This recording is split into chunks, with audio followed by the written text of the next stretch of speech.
Welcome to the Royal College of Physicians Edinburgh Clinical Conversations podcast. Each episode within this podcast series, we delve into a different medical topic with an expert speaker to join us. If you want to find more about the Royal College, then please do head over to the RCPE website and have a look at the education stream and see if membership would work for you. It offers a host of educational updates and activities such as the evening medical updates, the Royal College Symposia, and many more. Please don't forget, if you listen to our podcast, to give us a rating on one of the podcast platforms or subscribe so that it can come directly into your podcast stream.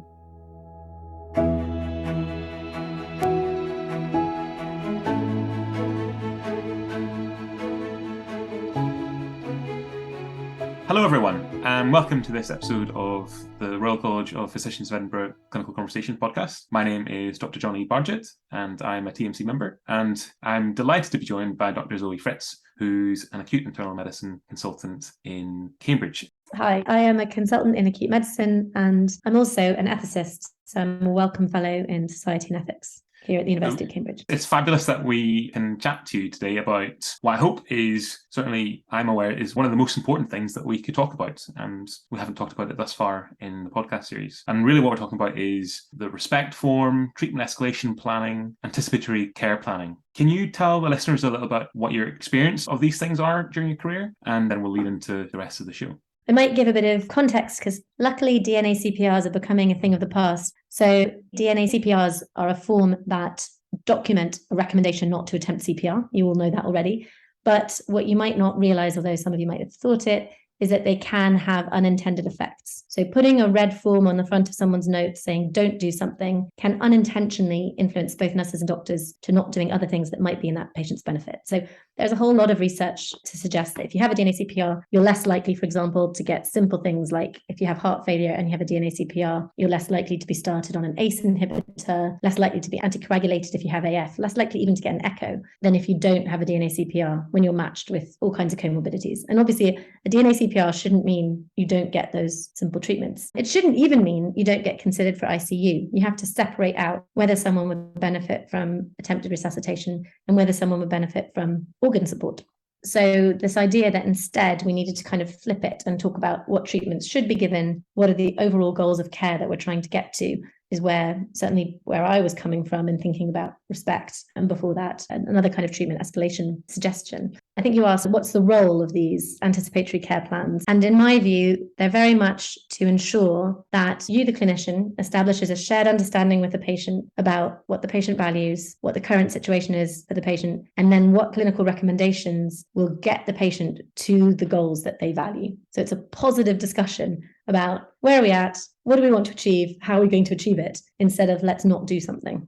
It sounds like it's patient-centred communication at its core. Is that fair to say? It is absolutely patient-centred communication at its core. And I'm not even sure we as clinicians realised how paternalistic DNA CPRs were because they were so embedded. But it was writing a form, often without the patient's consent, saying don't do something because we, the clinician, don't think you will benefit from it, without stopping to ask what the patient benefits from. And actually, on the other side, we were doing CPR and taking patients to intensive care, assuming that that was what the patient wanted, without stopping to ask, if you got really sick, would you want to go to intensive care? And we're obviously internal physicians or acute medics, but this applies across the board. So this applies to patients going in for, say, vascular surgery. So they will be consented for their aneurysm repair, but it is rare for the surgeon and the anaesthetist. It's changing now. I'm trying to make it change, but rare for the surgeon and the anaesthetist to stop and say to the patient, look, if this surgery doesn't go well, what do you think about a long period on intensive care? What are the outcomes you really wouldn't want if we got to that situation? So that then when the patient's lacking capacity post-surgery, you have some documentation of what that patient would have wanted, and you can act in good conscience yourself and in good conscience with their family to either continue treatments or stop them in accordance with what that patient anticipated they might want. Yeah, very much anticipatory care planning at its basic level. Mm-hmm. I guess we're both acute medics and we're used to anticipating what could happen when a patient comes into the hospital. I guess one of the things that the listeners might be wondering is, when is the best time to start these conversations? Should we be having discussions about what or how much treatment we think and what the patient would want at the front door? Or is that, in the busy environment that acute medical unit possesses, is there a place that's more suitable? What's your experience of this, and what would you recommend for junior colleagues who are learning about this fine art of communication? So I think there's what's ideal and what's practical, and they don't always match up, as we unfortunately all know. So I think the ideal might only be 10, 15 years away. And I think the ideal is that patients have thought about this long before they come in hospital. That respect, there was this great person in Leicester who said, expect respect. That respect is just something that patients expect to be asked about in the same way they get asked about their drug history, what medications they're on. That they will have previously maybe even thought about this, had this conversation with their families, had a conversation with a GP. If they have a chronic illness, ideally had a conversation with, say, a specialist nurse. So, for example, someone with motor neuron disease, COPD, or heart failure will know their specialist nurse really well. The specialist nurse will understand their disease progression, and they could have a respect conversation in clinic with them that would then just need to be revisited and revised at the point they came into hospital. So I would say the respect process isn't something that happens once. It's not a static one-off, done and dusted. It's something that needs to be continually revised and checked in with the patient, that the patient's condition hasn't changed, that they don't feel the same. You don't need to go over the whole conversation every time, but you do need to say, oh, I see you've had a respect conversation. Are you feeling comfortable with the decisions, recommendations you made last time? So to answer your question, I think it should happen early. I think in practice right now, obviously, we're not dealing with a whole population that has had respect conversations. And I have a respect conversation on my post-take round with literally every patient. So if you were to come in, it wouldn't be a full respect conversation. I would be saying, nice to meet you, go through everything. And I'd say, in hospital, there are all kinds of treatments we can offer. I assume you would want to be considered for all of them, including CPR should you need it. And you would say, yes, of course. Why are you even asking me that? And I would say, I literally check with everybody. Occasionally, that pulls up someone that goes, oh, no, I've actually had a conversation, I've seen such, and I would never want to go to intensive care. Or someone saying, I don't want a blood transfusion that isn't obviously in the notes, or various other things. So having it as a standard question, we assume you would want to be for all treatments, just checking, allows patients to express their wishes not to have certain treatments. And if that's the case, then you can explore a bit deeper and say, why is it? If it doesn't fit with your clinical expectation, you can make sure they really understand what potential that treatment has. But I have that light conversation with everybody. And with anyone who has more complex comorbidities or is frail, I have a full respect conversation on the post-take round. One of the things that people will be listening to and thinking, how do you have the time for that? And I guess that's one of the things that we could discuss. How do you decide when and how much time, and how to approach that in those ones that it might take some time, like as a significant amount of care and due diligence about how you go about that conversation? So I don't know whether I do it too quickly.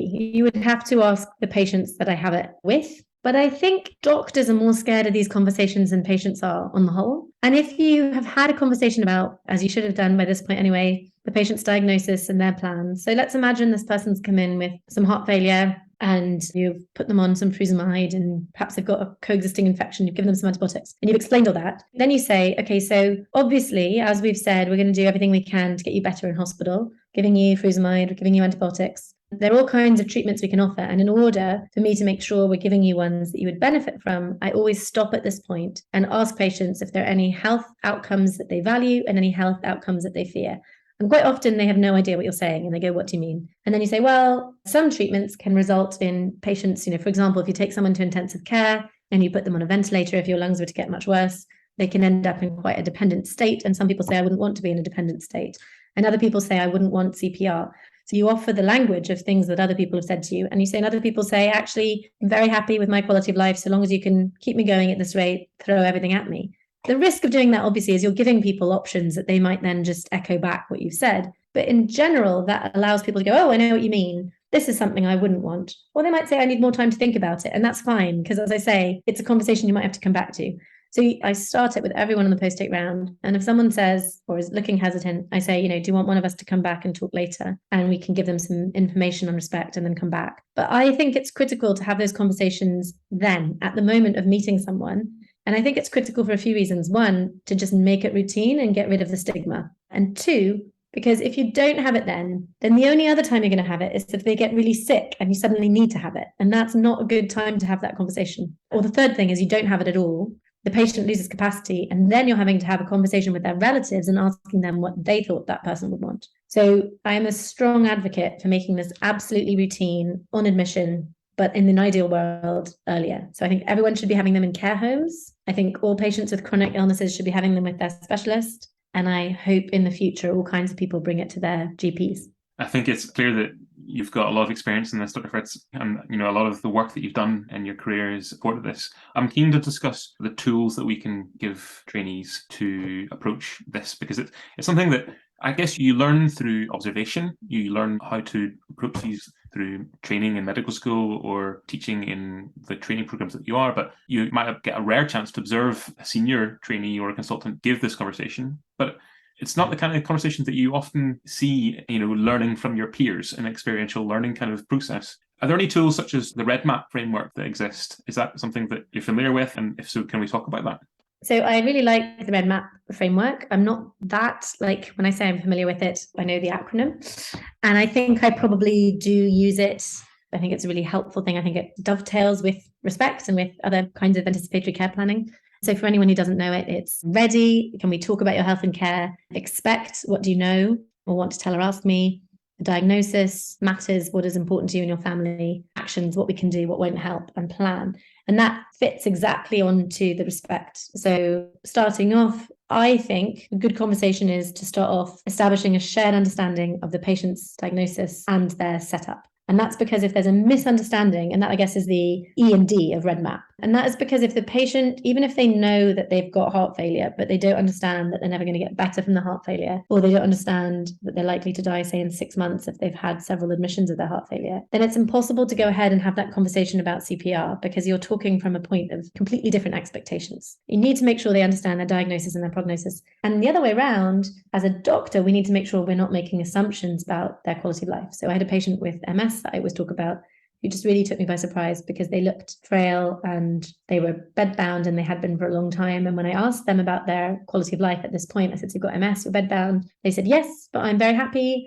I'm a classical musician. I can still really enjoy music. And so long as I'm listening, I don't need anything else. And that was a really important moment to say you have to have a shared understanding of what that patient's diagnosis means to them, as well as what that patient's diagnosis means to you. So one is shared understanding of the patient's diagnosis and prognosis. And then two is this thing that I mentioned to you already about. So in Red Map, matters, what's important to you and your family. For me, I talk about this in order for me to understand what treatments you would benefit from. I need to know what health outcomes you value and you fear. And by asking that question, it then isn't a doctor telling a patient that they can't have certain treatments. It's listening to them in order to understand how certain treatments would or would not benefit them. And so your final bit of clinical recommendations is entirely based on the patient and the conversation you've had so far. It just makes it a much more comfortable, much happier conversation. So then you say, in light of what you've just told me, I would recommend we do X, Y, and Z, but I don't think we should attempt X or Y. Or maybe you say I would attempt everything, but let's just for the sake of this scenario say, but I don't think we should attempt X or Y because I don't think that has a good chance of getting you to the place that you've told me you want to be. And also, as I say, stopping if someone says something that's totally unachievable and then saying, okay, we need to revisit this. Don't plow ahead. That's really helpful just to get an insight into how you approach it. When we talk about, you were very clear about CPR as a treatment, but a shared understanding about that treatment. And then a very separate discussion about whether you'd be for escalation to intensive care unit or the critical care environment. And I guess just to sort of talk about two cases, if that's okay, Zoe.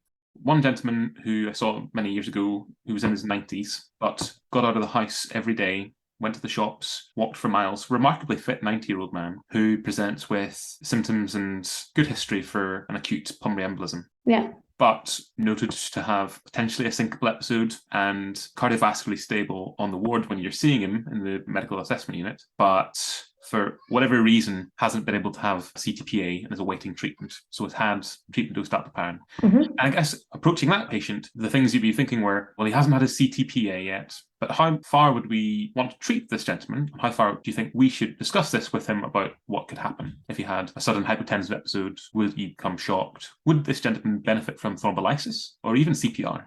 What are your thoughts on that, given his physiological robustness? Well, I would go into this conversation assuming that he would benefit from all those treatments. You said he's physically quite a well 92-year-old. No past medical history of note. So I would go in assuming, and I would start the conversation, I think, by saying, sounds like you might have had a clot on your lung, and this might have been the thing that made you feel faint. And luckily, a clot on the lung is very treatable. So give you some blood thinning drugs, which we've already given you, but we haven't actually proven that this is what you have right now. And that's why we're planning to do the CTPA, which someone's probably already spoken to you about. In the meantime, I just wanted to check with you whether you would be happy for us to give you all treatments that we think you might benefit from. And that might include, in your case, for example, giving you further blood thinning drugs. It might include, if you had a big clot in the lung and it put pressure on your heart, actually having to try to restart your heart. And it might include a short period of intensive care. But I need to know from you if there's anything you wouldn't want us to do and if there are any health outcomes you wouldn't want. So, for example, if we weren't successful in doing those interventions and you were on intensive care for a while, if there was a point where you would say, please don't do this anymore. So I think that's how I'd start the conversation. Did that ring true to you? Yeah, I think that's generally the way that we approach this. And thankfully, his journey was smooth and he had a high intermediate risk PE, but he never had any deterioration. So that's great. I will tell you though, I did have a patient, a very similar patient in her 90s who had a PE and who had had a CTPA in A&E. And I didn't do the thing that I've just told you guys I do all the time in terms of checking everything. I was a bit cock-a-hoop because we were within the 4-hour target. We'd already diagnosed this woman with a PE. We were able to get her home, no heart strain, from A&E with her anticoagulation. So I didn't really think I had to have all these conversations about CPR and stuff. And I went up to her and said, oh, hello, you've seen X doctor. And the good news is we've got a diagnosis, you've got a clot on your lung, which is very treatable. So we can start you on some anticoagulation and you can actually go home. And she leaned forward and said, tell me, darling, what is one allowed to die from these days? So I hadn't asked her. I hadn't said, do you want treatment for this? Because I had thought it was so obvious. It was quite a good example of really, you probably should check with people. That's a little aside. Yeah, and I think it's fair. Some people will say, well, actually, I've had a good life, and it's a rare insight into someone's health. Exactly. And a lot of people, when I say, what outcomes do you fear? They say, I don't want a lingering death. When my time comes, let me go. That has been such a common phrase that I've heard from people. That's really insightful. So sort of flipping it on the other extreme of age and physiology. So my mind's drawn to someone who I saw again many years ago who was in his late 20s and unfortunately had liver cirrhosis with no formal presentation to the hospital until he presented with ascites. When you saw him, he was complaining of abdominal pain and he had this grumbling abdominal pain for the last 7-10 days, just felt really lethargic. And turns out when you were listening to how he had been living over the last few years, he really hadn't been leaving the house at all, rarely left his room, had no formal past medical history because he never really went to the doctor. And on assessment, he looks encephalopathic, but still able to have a conversation with you. And he's got ascites and he's jaundiced and he's got lots of bruising and he's in pain. And the key things are, you're thinking, he looks a bit septic as well. I'm worried about spontaneous bacterial peritonitis, potentially infected ascites, and he's a wee bit hypotensive as well. Is it liver cirrhosis? What did you say is liver failure from? Alcohol. It is all from alcohol, okay. And still drinking? Still drinking. How would you approach this? Because this is, a very different scenario in that he's much younger. He potentially could be developing multi-organ failure in the next days, but hasn't formally presented to the hospital before. How would you approach your assessment of this chap in the post-take ward round? So obviously this is miserable. I think, can we change the hypothetical a little bit? Where there's so many uncertainties for me to know exactly. But if we imagine that this man who is still drinking and it is all alcohol-related liver failure has at some point seen someone who said he can't have a liver transplant. He hasn't. He hasn't. In which case, so this is someone who hasn't attended services before, hasn't attempted to stop, hasn't had support from drug and alcohol to stop. Yeah. So I guess if what had happened was this was a man who had previously attempted to stop drinking on many occasions, hadn't been able to, and had been refused a liver transplant, then at this point that he came in, you would obviously do everything to treat immediately reversible causes in terms of his sepsis. And although he's encephalopathic, you would be assessing whether he had any capacity to tell us what he wanted. But if he had enough capacity to have those conversations, you would be saying, look, unfortunately, this isn't curable at this point. And so this is on the shared understanding that, your liver failure has deteriorated to such a point that there isn't a cure for it. We can treat the infection if there is an infection, but we can't treat the damage to your liver. And so we now need to go towards doing what we can to make you comfortable and enjoying your last weeks of life. And how can we do that? So you would shift the conversation to what can we do to make sure you're comfortable?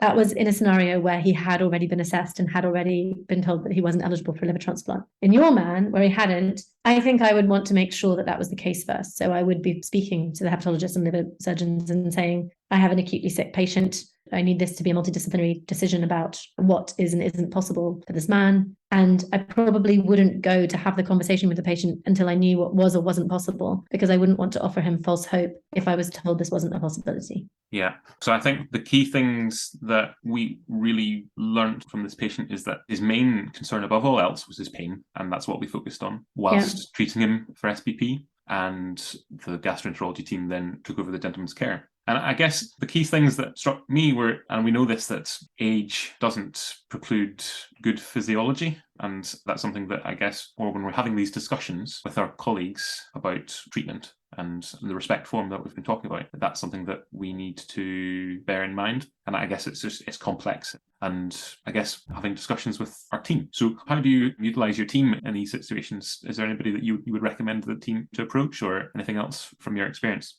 So in this particular scenario, I mean, obviously we talked to the hepatologists and the palliative care team.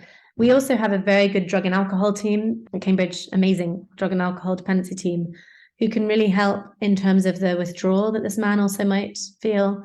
And I guess there is a care that is needed, especially for people who have led a life that isn't perhaps exactly the same as lots of other patients we've seen, to work out how can we best, if he does end up being someone that we have to give palliative care to, manage his pain, but what else is important to him? You know, is it going to be being able to be outside? Is it even possible to get him home, or is it going to be too chaotic an environment for us to support him there? So I think really bringing in not only palliative care and hepatology, but thinking about the drug and alcohol part of this and not ignoring that, not just saying, well, that's what caused this, but actually that's a continued part of his life. I think that would be another important element here.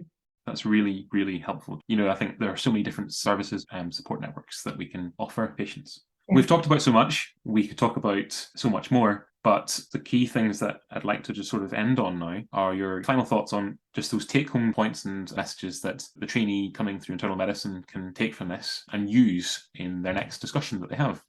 Sure. So thank you for the opportunity. I will choose my words carefully because this is a precious opportunity. I do think that doctors shouldn't be scared to have these conversations, and you'll be surprised how much patients are willing to think about the future when given the opportunity. They might not initiate the conversation, but once you've opened it in a sensitive way, in general, they're very happy to talk about the future. Obviously, there are exceptions. I would say that in order to have a comfortable and useful conversation, you need to start with shared understanding of the patient's diagnosis and prognosis. You need to make sure you really listen to what it is the patient values and fears. And the other thing I didn't talk about was documentation. So write down, ideally in quotes, what the patient has said then, because the patient's views on what they value and fear can guide the clinician in all different kinds of end-up scenarios. You may end up making clinical recommendations that aren't that relevant to what may happen to that patient in the end. But if you've written in quotes what the patient values and fears, that can be applied to all different kinds of clinical scenarios. So that would be another tip. Write down, ideally in quotes, what they write, what they've said. And then make sure that you explain your clinical recommendations to them, not in terms of what you're not going to do, but in terms of what treatments you're giving and how those will help them get to where they want to be and why some treatments wouldn't be of benefit to them. And then I think the next thing would be not to get entrenched. So if even having that great conversation, the patient says, but I really want X or Y, then say, okay, and you probably need to loop right back to the beginning and offer a second opinion and say, I understand, and we should need to have this conversation again, and I'm going to get another colleague too so that you can get the second opinion. So don't be afraid of a second opinion. That, I think, covers it in detail and more. It's been an absolute pleasure, Zoe, and I really appreciate your time. Pleasure. To our listeners, I'd just like to say thank you for listening, and please send your feedback to the college. Once again, Dr. Zoë Fritz, thank you so much for joining us on the podcast. Thank you very much for having me.